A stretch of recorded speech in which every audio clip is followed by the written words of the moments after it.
ఇక ఏలూరు జిల్లా ద్వారకా తిరుమలలో ముక్కోటి ఏకాదశి వేడుకలు ఘనంగా జరుగుతున్నాయి. ఉత్తర ద్వారం గుండా స్వామివారిని భక్తులు దర్శించుకుంటున్నారు.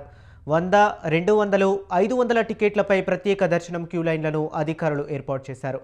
శ్రీవారిని గోపాలపురం ఎమ్మెల్యే మద్దిపాటి వెంకటరాజు దర్శించుకున్నారు.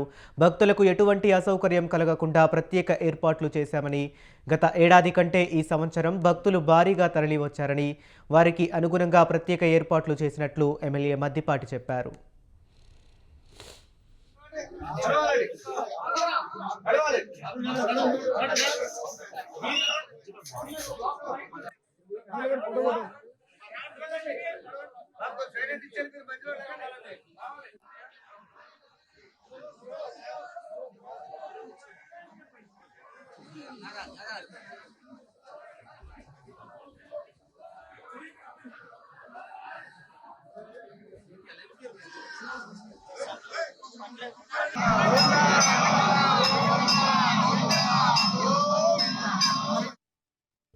అలాగే భక్తులతో క్యూ లైన్లు పూర్తిగా నిండిపోయాయి. వీఐపీలకు, వృద్ధులకు, గోవింద స్వాములకు ప్రత్యేక క్యూ లైన్లు ఏర్పాటు చేశారు.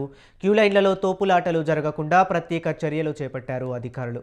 భక్తులకు కావలసిన అన్ని సౌకర్యాలు దేవస్థానం అధికారులు ఏర్పాటు చేశారు.